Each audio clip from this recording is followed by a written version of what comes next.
Bien, buenas noches, hermanos, nuevamente. Pues en esta noche vamos a tener nuestra última sesión de plática de historia de la iglesia. Hasta este momento hemos hecho un recorrido, pues, por los primeros 100 años de la historia de la Iglesia del Divino Salvador. Y hoy vamos a platicar brevemente sobre los últimos 50 años, que en este caso pues es mucho, muchos de nosotros ya lo hemos vivido esa época, algunos un poquito más, algunos un poco menos, pero hemos tenido contacto con todo ello. Pero vale la pena recapitular sobre algunos aspectos que son importantes pero sobre todo también entender que no es posible profundizar y meterse a todos los detalles. Habrá quizás cosas que en algún momento dado algunos pensemos que, bueno, ¿por qué no se mencionó esto? ¿Por qué no se mencionó aquello? Hemos tratado de ser lo más sintéticos posible dentro de estos periodos, pero sobre todo esta última etapa, para que conozcamos pues cuál ha sido la construcción de nuestro presente, que es el que estamos viviendo hoy en día. Voy a compartirles la pantalla.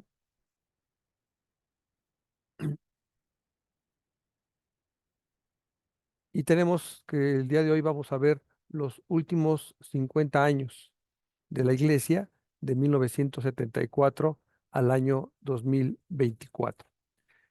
Quiero retomar un poco lo que vimos en la última sesión, ya que nos va a permitir hacer el enlace con este periodo. Si ustedes recuerdan, habíamos hablado, en 1974 fue el centenario de la iglesia, el Divino Salvador. Pero también ese año 1974 fue un año en el cual pues comenzó a haber una serie de cambios importantes, sobre todo porque se necesitaba elegir a un pastor que fuera el líder, el que encabezara los trabajos de la iglesia. En ese año 1974 fue nombrado el pastor Roberto Sánchez Juárez como pastor de la iglesia, quedó electo en una reunión congregacional. Sin embargo, hubo desacuerdos con ese nombramiento, con esa elección. Hay que entender un poco lo que venía sucediendo.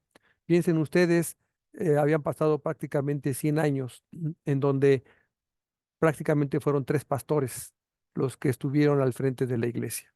El pastor Arcadio Morales, el pastor Eleazar Zeta Pérez, el pastor Pablo Pérez Morales. Los tres pertenecen a la misma familia. El pastor Eleazar Zeta Pérez es el yerno del hermano Arcadio y el hermano Pablo es el hijo del hermano Eleazar Zeta Pérez. Entonces, pues prácticamente fue una línea de trabajo a lo largo de 100 años.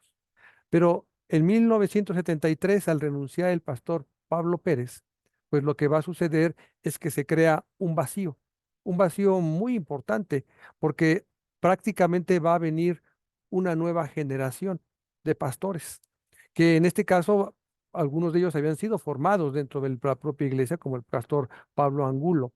Sin embargo, había pensamientos que estaban contrarios en ese momento ya. Hemos visto cómo es los años 60, principios de los 70, estaban influyendo muchos cambios en nuestro país, ideologías que se estaban presentando y se presentaba en mucho más pues lo que hoy se llama o lo que en ese momento se denominaba la modernidad, que estaba en contraposición con lo que se había denominado fundamentalismo, que había encabezado sobre todo el pastor Eleazar Zeta Pérez. Esto había explotado en 1953, pero ahora en 1974 nuevamente comienza a hacer estragos al interior de la iglesia porque hay toda una generación que quiere un cambio. El pastor Roberto Sánchez, a pesar de que venía de fuera, no formaba parte de la iglesia, no se había formado en la iglesia. Sin embargo, representaba, vamos a decir, hasta cierto punto, parte de ese fundamentalismo que la iglesia había venido desarrollando durante los últimos años. Pero grupos más jóvenes al interior de la iglesia querían algo diferente. Entonces, eso generó los conflictos que hace 8 días, hace la última sesión platicábamos. ¿Qué va a suceder? Para el año de 1975, le habíamos dicho, la iglesia va a tener una división muy fuerte, muy importante. Todos estos grupos, vamos a decir, que representaban lo moderno, lo joven que estaba desarrollándose en la iglesia, se retira y se queda un grupo encabezado por el pastor Roberto Sánchez Juárez, pero es un grupo, vamos a decir, que desea que continúe la tradición, que desea que continúen los lineamientos que se habían guardado hasta ese momento en la iglesia. Sin embargo, la iglesia quedó inestable. A pesar de que ya estaba solamente el pastor Roberto Sánchez, pues había conflictos al interior de el consistorio con el pastor, no había acuerdos, no había una adaptación adecuada. Así que para el año de 1976, el pastor Roberto Sánchez Juárez renuncia al pastorado de la iglesia El Divino Salvador. Y entonces, en ese momento, el consistorio lo que va a hacer es solicitar al presbiterio, en ese momento el presbiterio azteca, pues el nombramiento de un pastor que acompañe a la iglesia. Así que en el año de 1976 llega el pastor Wilbert Zul Trujeque, que a partir de ese momento él va a encabezar el trabajo de la iglesia.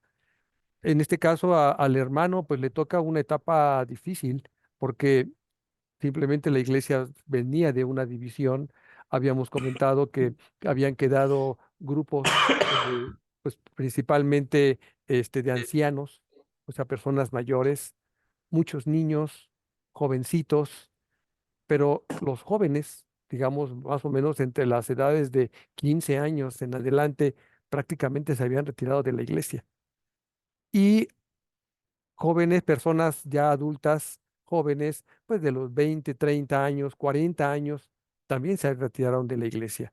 Entonces se quedó un vacío generacional muy importante. El pastor Wilber estuvo buscando en ese momento darle estabilidad a la iglesia, sin embargo, no se logró ese propósito. Así que para el año de 1979, él también se retira de la iglesia. El presbiterio azteca, pues se va entonces a nombrar dos pastores, comisionarlos para que se hagan cargo del trabajo de la iglesia. En el año de 1979 nombran al presbítero Alberto Alvarado Bianchi y al presbítero Ángel Reynoso Macías. Los dos llegan para colaborar en el trabajo de la iglesia. El pastor Alvarado Bianchi era un hombre, un pastor con mucha experiencia, con mucho conocimiento teológico, una persona que había tenido puestos muy importantes, sobre todo, por ejemplo, en el Faro, había participado ahí y era una persona reconocida. Sin embargo, ¿cuál fue el problema aquí? Pues el problema fue que el pastor Alvarado fallece en 1980. Nada más estuvo prácticamente un año en la iglesia. Entonces fallece y queda como pastor titular el presbítero Ángel Reynoso, que habían llegado juntos. Aquí en este caso lo que se busca es tratar de reconstruir el entramado de la iglesia, el entramado social de la iglesia. Ya no había coro, no había coro en la iglesia, las sociedades estaban mermadas. Por ejemplo, la sociedad de Manuel era una sociedad de personas mayores, ancianos prácticamente. Los jóvenes, la sociedad de Heraldos estaba comenzando a reconstruirse, la sociedad caudillos estaba fortaleciéndose en ese momento, pero todavía no había una estabilidad clara. El pastor Reynoso era un hombre básicamente académico. Él había sido maestro, era maestro en el seminario presbiteriano y sus presentaciones, sus predicaciones eran muy académicas, muy estrictas. Sin embargo, había gente que pues, no estaba muy de acuerdo con ello porque decían que parecía que los sermones parecían clases más que sermones. Por ejemplo, un comentario por ahí, ¿no? Eso generaba entonces que a pesar de que se iba reconstruyendo esa estructura de la iglesia, pues seguía habiendo inestabilidad. De hecho, el pastor Ángel Reynoso va a tener que renunciar para el año de 1981, precisamente por esa inestabilidad que se va a dar. La Iglesia del Divino Salvador para esos momentos ya sonaba mucho en el campo, que era una iglesia que corría pastores, porque decían es que los pastores no duran. El pastor Roberto Sánchez estuvo un año. El pastor Wilbert Sur estuvo 3 años. El pastor Alberto Alvarado estuvo un año, claro, falleció. El pastor Ángel Reynoso estuvo casi 3 años y se tuvo que retirar porque las condiciones no lo permitían. Entonces, se necesitaba que la iglesia pudiera tener un equilibrio, una estabilidad para poder crecer. Hasta ahorita ya han pasado prácticamente 6 años desde que comenzó la división y la iglesia continuaba todavía en situación difícil. El presbiterio, lo que va a hacer el presbiterio azteca, va a nombrar al presbítero Leonel Rivera Molina y junto con él al presbítero Abel Clemente Vázquez. Es decir, nombran dos pastores para que busquen darle esa estabilidad que la iglesia necesita. Eh, claro está, para que se logre eso se requiere pues también en un momento dado lograr aglutinar a las diferentes familias que conforman la iglesia para que estén dispuestas a colaborar con los pastores. El pastor Leonel Rivera era un pastor con mucha experiencia también, había pastoreado diferentes iglesias, pero también tenemos que mencionar que tenía una experiencia muy importante. Si lo viéramos desde el punto de vista laico, diríamos que era un hombre muy político. Es decir, era un hombre que sabía crear enlaces, sabía crear acuerdos en un momento dado, sabía ganarse a las personas y eso ayudaba. El pastor Abel Clemente, a, a diferencia del hermano Abel, era un hombre Abel Clemente era un hombre de academia. Él era maestro en el seminario presbiteriano, pero también era un pastor con mucha experiencia que colaboraba también en la Sociedad Bíblica de México. En su momento va a ser nombrado director de Sociedad Bíblica de México cuando estuvo en el pastorado de la iglesia. Y también dentro de ese dentro de la iglesia, va también a ser nombrado moderador de la Asamblea General. Es decir, el hermano Abel Clemente era un hombre muy polifacético. O sea, era un muy buen predicador, con una teología muy sólida, pero también se ocupaba de muchas cosas, ¿no? Daba clases, estaba al frente de la Asamblea General y bueno, eso provocaba que el hermano tampoco estuviera tanto tiempo dentro de la iglesia, o sea, se ausentaba frecuentemente. Sin embargo, ya el trabajo de los dos, con los dos pastores, pues comenzó a dar una cierta estabilidad a la iglesia. Y obviamente para que la iglesia pueda crecer, para que la iglesia pueda desarrollarse, es lo que se requiere, que haya paz, que haya tranquilidad, que haya acuerdos al interior de la iglesia. Y durante esta década de los 80, más o menos se va a lograr esto. Se va a reconstruir el coro de la iglesia. Desde 1979 el coro comienza a tomar ya forma y se va a consolidar en este periodo. De hecho, el pastor Abel Clemente en su momento, cuando se dio cuenta que no había coro, él mismo tomó la iniciativa para reorganizar al coro y lo dirigió durante 2, 3 conciertos, temporadas de Semana Santa y de Navidad. Eso pues aglutinaba también a los hermanos, las sociedades, heraldos comenzó a crecer de forma importante, caudillos también comenzó a crecer, adalides, Emanuel seguía fortalecida con las personas mayores. Sin embargo, en ese proceso va a suceder algo importante que va a impactar a la iglesia, el sismo de 1985. Definitivamente no podemos hablar de este periodo de la iglesia sin referirnos a este sismo, sobre todo porque, si ustedes recuerdan, el sismo va a impactar de forma importante, sobre todo en el centro de la ciudad, y el templo se encuentra en el centro. Entonces, al principio hubo mucho desconcierto porque no había accesos al templo. La iglesia en un principio va a tener, pues se va a reorganizar para tratar de apoyar a las familias que vivían en el entorno al templo, algunas familias de la iglesia. Algunas familias fallecieron en el sismo. Fue muy, muy duro ese proceso para algunas familias de la iglesia. Otras por el temor a los sismos, se retiraron de la iglesia porque decían teníamos que entrar al centro y como que algunos dijeron, no, pues el centro es peligroso. Sin embargo, en ese contexto, pues la iglesia se convirtió en un centro importante de apoyo de parte de la R Asamblea General, porque la R Asamblea General va a comenzar a recibir apoyos económicos del extranjero, de Estados Unidos, de Europa, para apoyar a la reconstrucción de la ciudad.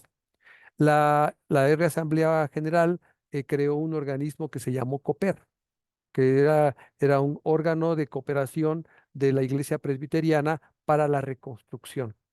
Y el pastor Leonel Rivera, por ser pastor de una de las iglesias centrales, céntricas de la ciudad, pues fue nombrado secretario de COPER. Así que el templo de la Iglesia del Divino Salvador se convirtió en un centro en donde la gente que vivía en el entorno, y no necesariamente evangélicos o cristianos, sino la gente en general, acudían al templo y comenzaban a tramitar apoyos económicos para poder eh, reconstruir su vivienda o para construir nuevas viviendas. En esa época llegaba mucha gente de los vecinos para hacer ese tipo de trámites. También es importante mencionar que la iglesia en ese momento también apoyó y a los albergues que se establecieron en el entorno al templo. Y, por ejemplo, se llevaba y se colaboraba para hacer, llevaba alimentos, se formaron campañas evangelísticas, se iba para apoyar a los jóvenes, a los niños, para ayudarles a salir de este trauma que había sido el sismo de 85. Eh, entonces, los jóvenes de la iglesia iban, apoyaban en estos casos. También durante este periodo crítico, pues hubo jóvenes de la iglesia que también colaboraron para ir a remover escombros, para ir a sacar familias, apoyar en los rescates. Hubo algunas familias de la iglesia que vivían cerca de Tlatelolco que requirieron apoyos. Hubo hermanos de la iglesia que fueron para ir a evacuar edificios de Tlatelolco que estaban en muy malas condiciones. O sea, la iglesia se integró a una dinámica muy importante y que permitió que se uniera. Entonces, así como hubo familias que se retiraron por esta circunstancia, hubo algunas familias que perdieron seres queridos, pues también permitió que la iglesia comenzara a cohesionarse mucho alrededor de esto. Entonces, este sismo de 85 va a marcar un elemento importante. Otro elemento que tenemos que mencionar mucho es el hecho de que el liderazgo de la iglesia seguía siendo un liderazgo, vamos a decir, mayor. Aquí en esta fotografía de 1994, que fue cuando la iglesia El Divino Salvador estaba celebrando su aniversario, podemos ver en el centro de la fotografía al consistorio. En esa época, el pastor Leonel Rivera aparece en esta fotografía. Ya para entonces, el pastor Abel Clemente ya no participaba en la iglesia, él estuvo hasta el año de 1991. Así que el liderazgo estaba totalmente con el hermano Leonel Rivera. Estaba el hermano Ángel Ortiz Salas, el hermano Carlos Valdés Rubio. Y estaba el primer joven, vamos a decir, que se integró al consistorio, el hermano Marcos Muñoz. En esa época, cuando el hermano Marcos se integra al consistorio, a principios de los 90, pues como que fue un hito, porque decían, se comentaba, dice, parecería que el consistorio por fin se va a rejuvenecer, va a comenzar a llegar gente, sangre nueva. Aquí hay que entender todavía que todavía no existen muchos adultos jóvenes en la iglesia. Los que habían quedado adolescentes en los 70, pues ahorita y que seguían en la iglesia, pues ahorita estaban comenzando ya a tomar la edad adulta, ya con cierta madurez como para poder comenzar a tomar liderazgos. Entonces, todavía en el 94 tenemos esto, pero es interesante la presencia del hermano Marcos, porque vamos a decir en ese momento, él va a ser de los jóvenes que van a inyectar, o por lo menos tratar de inyectar nuevos bríos al liderazgo de la iglesia. Esta fotografía del mismo año 1994 de la Junta de Diáconos, pues ya también la Junta de Diáconos son jóvenes los que va a haber personas con experiencia, pero también jóvenes que se están comenzando a integrar. Y eso va a ser muy importante porque va a permitir que para el año 94-95 el consistorio va a reforzarse con jóvenes adultos. Es decir, estamos hablando con hermanos mayores de 30 años.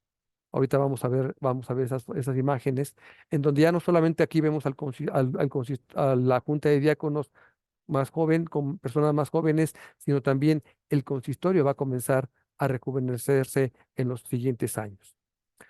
Aquí queremos mencionar que en el año de 1998, el pastor Eric Hernández, un servidor, se integra como ayudante pastoral dentro de la iglesia. En ese momento estábamos estudiando en el seminario y el consistorio nos hace la invitación para colaborar directamente con el pastor Leonel Rivera, que ya había estado solicitando desde años antes un apoyo, sobre todo cuando se fue el hermano Abel Clemente. Habían llegado algunos otros pastores, pero estaban un año, 6 meses colaborando y se retiraban, no podían permanecer. En el año 98 yo formaba parte del consistorio, que me integré en el 95 junto con otros hermanos. Y en el 98, que yo ya estaba en el seminario, me invitan a colaborar como colaborador pastoral. Así que junto con el hermano Leonel comenzamos a asumir esas funciones pastorales de la iglesia. Ya para el año 1999, pues como podemos observar, pues ya el consistorio está cambiado totalmente.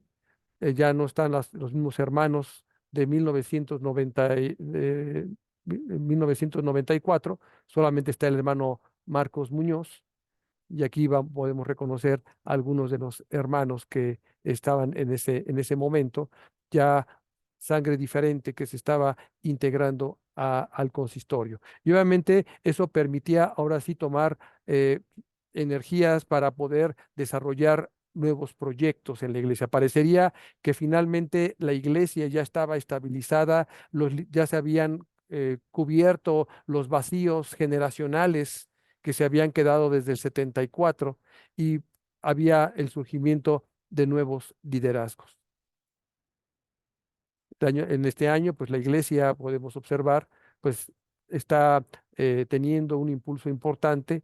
Obviamente es una fotografía de Domingo de Ramos, pero hay una participación importante de la iglesia. Regresaron muchas familias que se habían ausentado en su momento, se integraron nuevos miembros, nuevos conversos a la dinámica de la iglesia. Sin embargo, tenemos que hacer mención a otro factor muy importante que va a estar haciendo mella en la iglesia, y es precisamente la ubicación en el centro histórico de la Ciudad de México. Desde finales de los 90, mediados de los 90 y quizás desde antes, la iglesia, el entorno de la iglesia se complicó muchísimo porque comenzó a haber una invasión, vamos a decir así, del comercio ambulante. Llegó momentos en que prácticamente estaba sitiado el templo o el comercio ambulante. No había forma de llegar más que caminando, y pidiendo permiso entre los puestos que se establecían. Y si no eran los puestos ambulantes, eran los plantones que cada año hacían los maestros. Casi siempre cercano al mes de mayo, desde el mes de abril, hacían plantones en donde sitiaban literalmente la Secretaría de Educación Pública. Toda la calle de Argentina, toda la Venezuela, González Obregón, Brasil, rodeada. De hecho, ponían sus carpas tomados de las puertas del templo. El domingo se les tenía que pedir de favor si podían abrir el espacio para poder abrir la puerta y poder ingresar al templo. Eso ya era un problema muy importante. Pero junto con ello, el crecimiento del centro se comienza a presentar, por ejemplo, toda esta serie de eventos. Aquí tenemos en estas imágenes, por ejemplo, manifestaciones. que en los últimos años se acentuaron muchísimo más. Y no solamente entre semanas, sino los domingos mismos había manifestaciones. Los eventos deportivos, ya sea ciclismo, ya sea maratón, etcétera, pues eso también comenzaba a generar cada vez mayor caos para ingresar al templo. Pero también hay otro fenómeno que también es importante mencionarlo, lo que se denomina como eh, ¿cómo? Perdón. Gentif- genti- gentrificación, perdón, que es el abandono del centro. Es decir, la gentrificación es que se comienzan a salir las personas que originalmente vivían en el centro y comienza a ser ocupado el centro por otro tipo de actividades. En muchas ciudades se da que se van las personas pobres y se comienzan a integrar las personas ricas. Pero aquí no es no es el caso. Aquí es que muchas de las viviendas que se construyeron eh, por renovación de vivienda después del sismo de 85, se construyeron muchas viviendas, muchas vecindades. Sin embargo, ¿qué es lo que sucedió? El comercio creció de tal manera que las viviendas comenzaron a ser abandonadas y entonces son ocupadas como bodegas. De hecho, hoy, si ustedes van al centro y buscan entrar a muchas de las vecindades, se van a dar cuenta que prácticamente están vacías. Los departamentos que se entregaron por renovación habitacional hoy son bodegas. Y eso genera que el centro durante las noches está vacío, literalmente. Ahorita están comenzando a promover mucho el comercio, bueno, el establecimiento, por ejemplo, de cantinas, de bares en ciertas calles de la ciudad. Y en la noche hay mucho movimiento, pero obviamente es un movimiento que no es permanente, porque no hay una habitación completa, permanente en el centro. Y todo esto influye para que familias de la iglesia pues dejen de asistir porque necesitan llevar el automóvil, no hay donde estacionarse, los estacionamientos que hay son muy caros, hay personas mayores que les cuesta trabajo llegar. Entonces, muchas veces solamente se puede llegar en transporte público. Y hay familias, hay personas que pues no pueden llegar en transporte público. Eso afecta de forma importante el desarrollo de la iglesia. Sin embargo, a pesar de ello, pues tenemos que la iglesia se sigue fortaleciendo poco a poco, sigue creciendo. La junta de diáconos se va transformando también. eh, Personas jóvenes se siguen integrando y trabajan en conjunto con personas con mayor experiencia. Las sociedades en su momento crecen. De hecho, para estos años hubo un fenómeno muy importante, sobre todo a partir de 1990-91, que la sociedad Emanuel se rejuveneció. Porque antiguamente, como la sociedad Emanuel era una sociedad de personas mayores, pues los jóvenes decían, ¿yo qué voy a ir a hacer a esa sociedad? Sin embargo, a partir de los años 90, los jóvenes de Heraldos de Cristo cuando se casaban, estuvieron dispuestos a pasarse a Emmanuel. Y eso comenzó a generar una, un rejuvenecimiento de la sociedad. Y comenzaron a llegar matrimonios jóvenes para fortalecerla. Lo mismo va a suceder con los heraldos, con los caudillos. O sea, las sociedades más o menos están fortalecidas. Y estamos hablando ya de los años 2000, todo este proceso. Aquí también es importante mencionar que en el año 2010, el pastor Leonel Rivera fallece y entonces un servidor queda a cargo como pastor titular de la iglesia. Y aquí en este caso, a partir del año 2010, hemos estado colaborando. El consistorio, algunos hermanos ya con experiencia, como el hermano Marcos, que sigue apareciendo en esta imagen, el hermano Richard, que también ya desde los años 90 ya se había integrado al consistorio, pues ahorita ya son las personas de mayor experiencia y siguen llegando jóvenes que se integran al consistorio. Lo mismo va a estar sucediendo con la junta de diáconos. Entonces, la iglesia va marchando. Se buscaron en su momento establecer, generar, por ejemplo, trabajo evangelístico fuera del centro. Sin embargo, el gran problema que se tenía o que se sigue teniendo quizás es el hecho de que toda esa tradición misionera, sobre todo que la Iglesia del Divino Salvador tenía, se perdió. Como dijimos en el 74, ahí se fueron los líderes, los que atendían misiones, congregaciones, y no quedó escuela. Así que, por lo tanto, prácticamente la iglesia que comienza a construirse desde 1974-75 es una iglesia totalmente nueva, muy diferente a la que fue la iglesia de los primeros 100 años. Una iglesia que obviamente tiene mucha influencia sobre lo que pasa en el entorno, pero que no fue formada, no fue forjada en la cultura que se tenía antiguamente y que obviamente por las condiciones que tiene la iglesia ha sido muy difícil reconstruirlo. ¿Por qué? Porque la iglesia del Divino Salvador, otra de sus características es que al ya no haber gente viviendo en el centro, pues prácticamente los miembros de la iglesia viven en las afueras del centro. Es decir, el panorama que tenemos hoy es que en el centro tenemos hoy en día, por ejemplo, dos, tres familias que viven, nada más. Y de ahí en fuera, todos viven lejos, incluso muchos en el Estado de México. Entonces, eso pues influye mucho en las condiciones que tiene la iglesia para poder desarrollar trabajos estables dentro del mismo centro, ¿no? Por las condiciones, sobre todo, de acceso. Pero hay otro factor que tenemos que mencionar y que no podemos tampoco hacer a un lado, y es precisamente las características del templo. Desde el año 2000, en el año 2012, eh, se descubren una serie de daños, sobre todo en la cúpula del templo, muy importantes. Daños que no se habían percibido en años anteriores.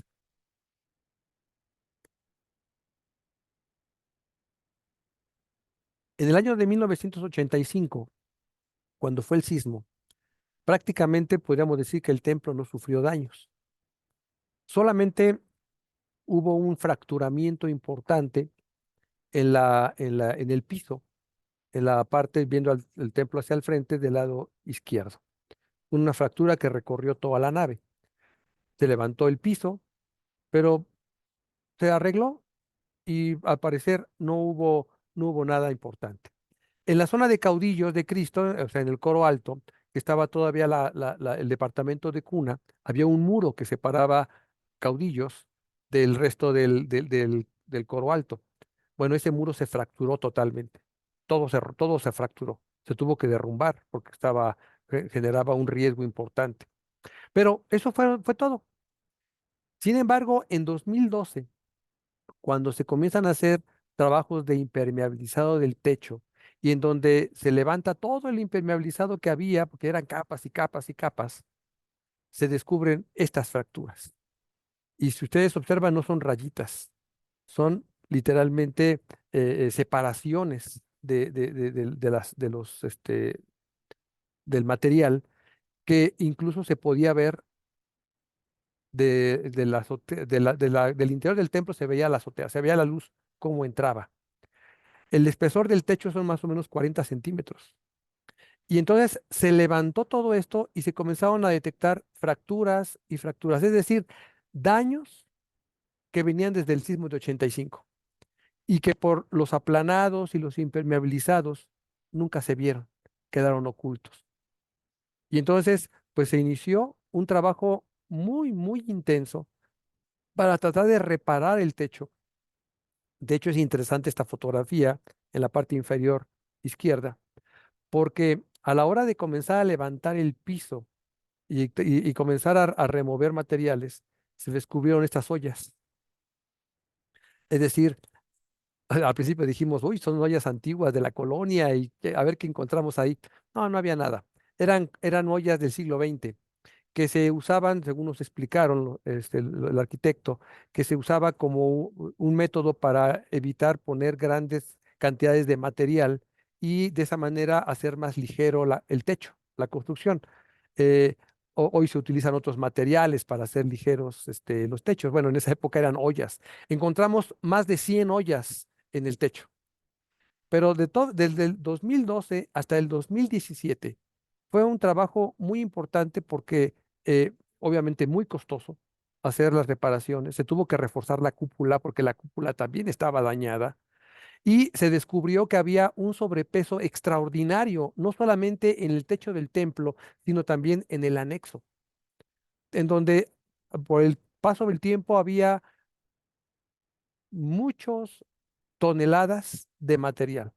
El arquitecto calcula que simplemente lo que se quitó del techo de la nave fueron alrededor de 80 toneladas de material que estaba de más y que estaba haciendo presión sobre el techo de la nave. eh, en el anexo se tuvo que demoler la casa, la antigua casa del guardatemplo, la antigua cocina. Se tuvo que demoler una casa que se había construido también extra, porque también se descubrió que el piso ahí tenían un espesor de más de 50 centímetros de material, en donde había cemento, ladrillos y bueno, una cantidad tremenda que estaba ejerciendo también un peso tan grande que el segundo nivel del anexo se estaba pandeando. Las vigas que sostenían se estaban pandeando. Entonces, pues un trabajo que pudo haber durado 1 o 2 años se extendió porque había que aligerar y quitar todo riesgo. Gracias a Dios, hermanos, ese trabajo se acabó a principios de 2017. Cuando vino el temblor del 19 de septiembre de 2017, el templo resistió perfectamente. Todo lo que se había hecho ayudó para que no hubiera daños en la nave y ni en el edificio anexo.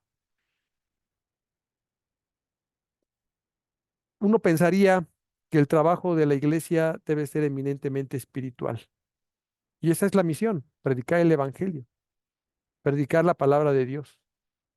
Pero estamos en un lugar, en un espacio que requiere gran mantenimiento, que requiere recursos. ¿Por qué? Porque estamos, como vimos en su momento, estamos en un edificio catalogado como histórico, que forma parte del patrimonio histórico de la humanidad por formar parte del centro histórico.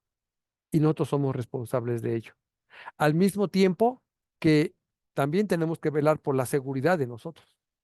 Es por ello que todo este trabajo se tiene que realizar y que obviamente distrae recursos, esfuerzos de la iglesia, pero es parte ahora del testimonio que nosotros damos.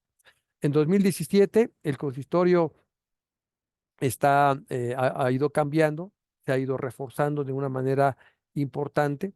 Es la época, decíamos, de ese sismo de 80 del 17, 19 de septiembre. Esta imagen se tomó una Navidad en la Navidad del 2017. No se llamó, no se convocó a nadie. Simplemente ese día fue el culto de Navidad de la iglesia y de repente uno de los hermanos dice, ¿por qué no nos tomamos una foto? Y bueno, pues nos tomamos la foto. Y entonces, pues esa es la iglesia que ese día asistió al templo, ¿no? En 2017. Pero las cosas no terminan ahí.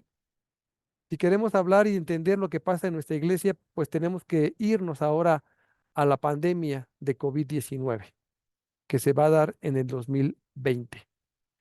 ¿Por qué? Porque esta pandemia lo que va a generar, y ustedes todos los que estamos ahorita en este momento lo vivimos, pues provocó que se tuvieron que cerrar pues todas las actividades económicas, educativas, se cerraron las actividades religiosas, no se permitía las aglomeraciones. Y entonces, pues obviamente eso afectó a la dinámica de la iglesia. Nuestra iglesia, gracias a Dios, tuvo enfermos, algunos hospitalizados, pero gracias a Dios, la misericordia de Dios, no hubo un solo fallecimiento por COVID. Los fallecimientos que llegó a haber durante estos periodos fueron por otras causas, pero no por COVID. Gracias a Dios, todos los hermanos que enfermaron salieron adelante. Y eso es algo que tenemos que reconocer que Dios se manifestó. Sin embargo, pues, ¿qué pasó en nuestras actividades? Tuvimos que redescubrirnos y tuvimos que comenzar a implementar nuevas formas de desarrollar la actividad cúltica de la iglesia devocional. Estas fotos que están viendo ustedes, hermanos, se tomaron el primer mes del COVID, en donde no sabíamos todavía cómo hacer una transmisión, no teníamos equipo para hacer transmisión, los hermanos prestaban su computadora, su celular. De hecho, si ustedes ven lo que está en el tripié, es una cámara fotográfica la que está tomando la imagen y se está utilizando una computadora. Y hacíamos el culto se transmitía, solamente asistía la hermana pianista, unos dos ancianos, tres ancianos y el pastor y la persona que transmitía. Y transmitíamos en un templo vacío. En algunos momentos algunos hermanos asistían, a veces teníamos cinco o seis hermanos, generalmente familiares de los hermanos que estaban presidiendo. Pero el conjunto de la iglesia respondió y comenzó a conectarse. Esta imagen que tenemos aquí fue del aniversario 2020 de la iglesia, y en donde quisimos tomar la fotografía del interior vacío, pero donde pedimos a los hermanos que enviaran fotografías de las familias, cómo estaban realizando sus cultos al interior de sus hogares. Aquí tenemos otras imágenes. O sea, la iglesia se siguió reuniendo en los hogares. Tuvimos las actividades de culto de las 11, teníamos la escuela dominical, las sociedades de esfuerzo cristiano, la sociedad femenil se reunían para tener sus reuniones devocionales. El mismo coro comenzó a ensayar también y comenzó a hacer presentaciones usando la tecnología, en donde cada quien grababa en su casa, lo enviaba y la hermana directora lo unía. Es decir, por lo menos desde 1900, de 2020, marzo de 2020 que dejamos el templo, hasta diciembre de 2021, que es prácticamente cuando regresamos al templo, pues la actividad de la iglesia continuó. Y damos gracias a Dios porque a pesar de ello, la iglesia siguió estando presente, colaborando para sostener a la iglesia, e incluso se comenzaron a unir personas de otros estados de la República e incluso de otros países. O sea, se expandió el impacto que tenía la predicación de la palabra a través de estos medios. Hoy en día nosotros tenemos que reconocer que esta situación del COVID hoy en día nos sigue impactando. ¿Por qué? Bueno, cosas positivas. Seguimos transmitiendo los cultos. Algo que habíamos pensado desde años antes de que era necesario transmitir, pero siempre lo platicábamos y nunca lo hicimos. El COVID nos obligó a hacerlo. Y por lo tanto, pues al regresar se comenzó a buscar mejorar los equipos que teníamos, cámaras, softwares para las computadoras, mejorar el equipo de computación, mejorar todo y que la iglesia se reuniera y que podamos seguir transmitiendo los cultos para que aquellos hermanos que por edad, por enfermedad o por alguna otra circunstancia que les impidiera asistir al templo, pudieran conectarse. Y si no, incluso entre semana, poder ver los cultos, las reuniones y poder escuchar la palabra de Dios.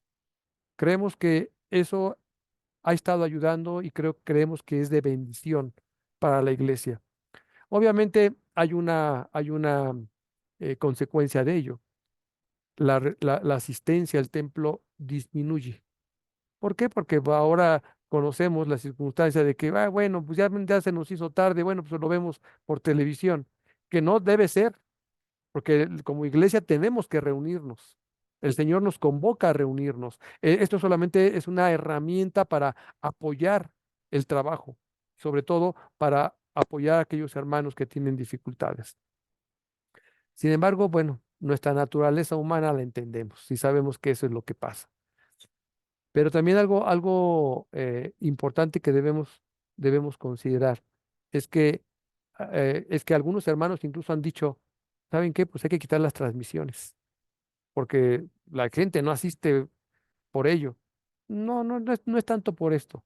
pero creemos y nos hemos resistido y hemos acordado que como consistorio no las vamos a suspender porque finalmente es un medio para compartir también la palabra de Dios y que nos permite adaptarnos a las condiciones actuales. Este año hemos cumplido 150 años, hermanos, y la iglesia pues sigue laborando, sigue sirviendo de las diferentes maneras. En algunos casos hemos sido mermados sobre todo en las organizaciones, se han visto afectadas por estos procesos que hemos vivido. Sin embargo, tenemos la fe y la confianza en el Señor, de que como iglesia seguimos sirviendo a Dios en el centro histórico de la Ciudad de México, siguiendo el lema en el corazón de México, para el corazón de México, y en donde es un punto de reunión, es un punto histórico muy importante, en donde incluso el edificio es reconocido ya como un elemento importante para que se promueva incluso la cultura en el centro histórico. Y tenemos que aceptarlo.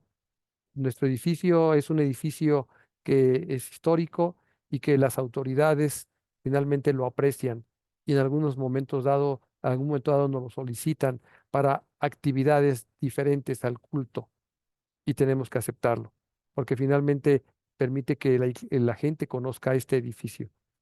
La Iglesia El Divino Salvador en este año 2024 sigue sirviendo al Señor, sigue trabajando, sigue esforzándose y lo que buscamos es, como siempre, que el nombre de nuestro Dios sea honrado y sea glorificado.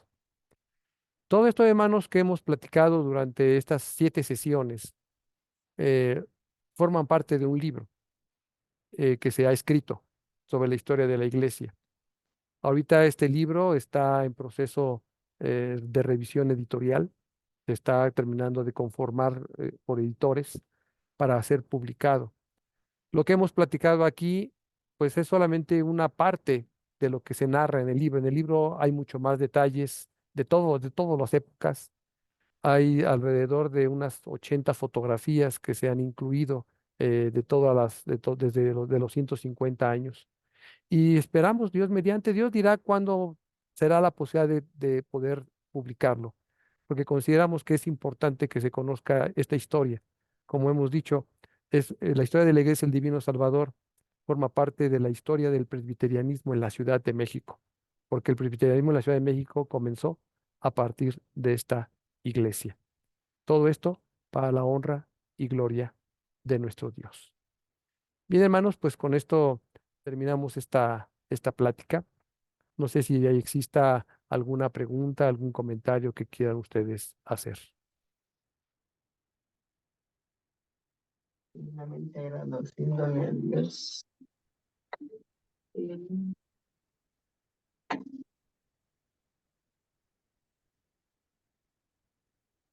Bueno, pues muy bien, hermanos. Vamos a esta plática, la vamos a subir, ¿no?, también a la plataforma de YouTube para que esté disponible, para que pueda ser compartida y para que otros hermanos puedan conocerla. Agradecemos el apoyo, la participación de los hermanos durante todos este tiempo que hemos estado platicando. Han sido 7 pláticas, prácticamente han sido un poco más de 7 horas de conversación sobre el tema y obviamente el tema no está agotado. Hay muchas otras, como decía hace un momento, muchas otras cosas que podemos hablar todavía y compartir. Pues todo para la Doctor Eric, buenas gloria noches. de nuestro Dios. Sí, hermano Carlos. Nada más quiero hacer mención que pasaron 25 años para que la Iglesia del Divino Salvador se volviera a reorganizar y hoy vemos ese cambio porque sí destacó mucho el Divino Salvador. No se quedó mermado 25 años, pero a base de todos los hermanos que están de edad ahora en su juventud estuvieron atrás, el caso de Marcos Muñoz, el caso del hermano David Munguía, ya más adelante, pero muchos hermanos que estuvieron ahí Sí. esforzándose. Uno de ellos, usted, hermano, que como juventud empujaba. Y Dios es muy grande y es maravilloso. Resurgió el Divino Salvador nuevamente. A base de muchas cosas, de los problemas de división, los problemas de COVID, los problemas de el centro, nos invadieron los chinos, nos invadieron comercio, y más sin embargo, Dios, dentro de todo, nos abrió las puertas. El Divino Salvador, ahí está. 150 años, se Muy dicen bien. fácil, pero Así son es. 150 años que Dios, nuestro Padre Celestial, como dice la palabra, hasta aquí nos ayudó Jehová. Amén. Amén. Así es. Aquí Todo por la estamos. gracia de Dios. Y todo por la gracia de Dios, así es. Y gracias, hermano, por Y gracias, permitir hermano, hablar. a usted. ¿Algún otro comentario, hermanos, que tengan? Sí, hermano, buenas noches. Buenas noches, Bueno. hermana Hilary. Pues yo te agradezco todo lo que nos ha hablado de la historia, una historia maravillosa, que nunca me imaginé que hubiera tanta historia, 150 años. Te agradezco mucho, pastor. Muchas gracias y que Dios los siga bendiciendo y le siga dando sabiduría para que nos enseñe cada día más de la palabra de Dios. Gracias. Gracias a Dios, hermana. Amén. Muy bien, hermanos. Pues vamos a terminar y agradeciendo la presencia de cada uno de ustedes y sobre todo también todos los hermanos que han estado viendo estas pláticas en diferentes momentos a través de la plataforma de YouTube.